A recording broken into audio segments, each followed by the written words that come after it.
Hi, I'm Akanksha. I run the go-to-market team for Team Amazon at Intel. Depending on the data that we're dealing with, depending on the insights that we require for our customers, manufacturing is very significantly impacted by GenAI.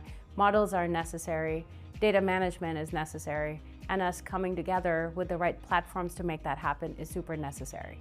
I believe GenAI really does extract the need for us to think about the platforms that live on top or below the GenAI models. And I think that's a massive misconception that we require very intensive, expensive, and availability limited GPUs to drive GenAI models for all of us in the industry today.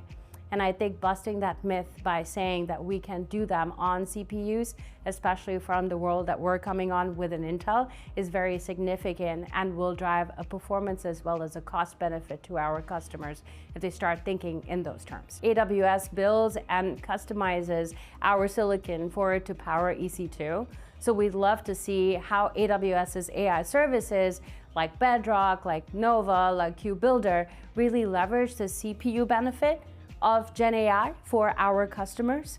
And we'd love to see how Intel as a manufacturing house could leverage those use cases and those success stories within our capabilities to go and address our customers and partners the same way that AWS does. The constant engineering motion that we have with the different services as well as technologies AWS builds on top of Intel really helps us really break the notion of what the capability of the cloud is. AWS continues to bend the curve in what seems possible, and Intel loves its partnership on making sure that we make the impossible possible.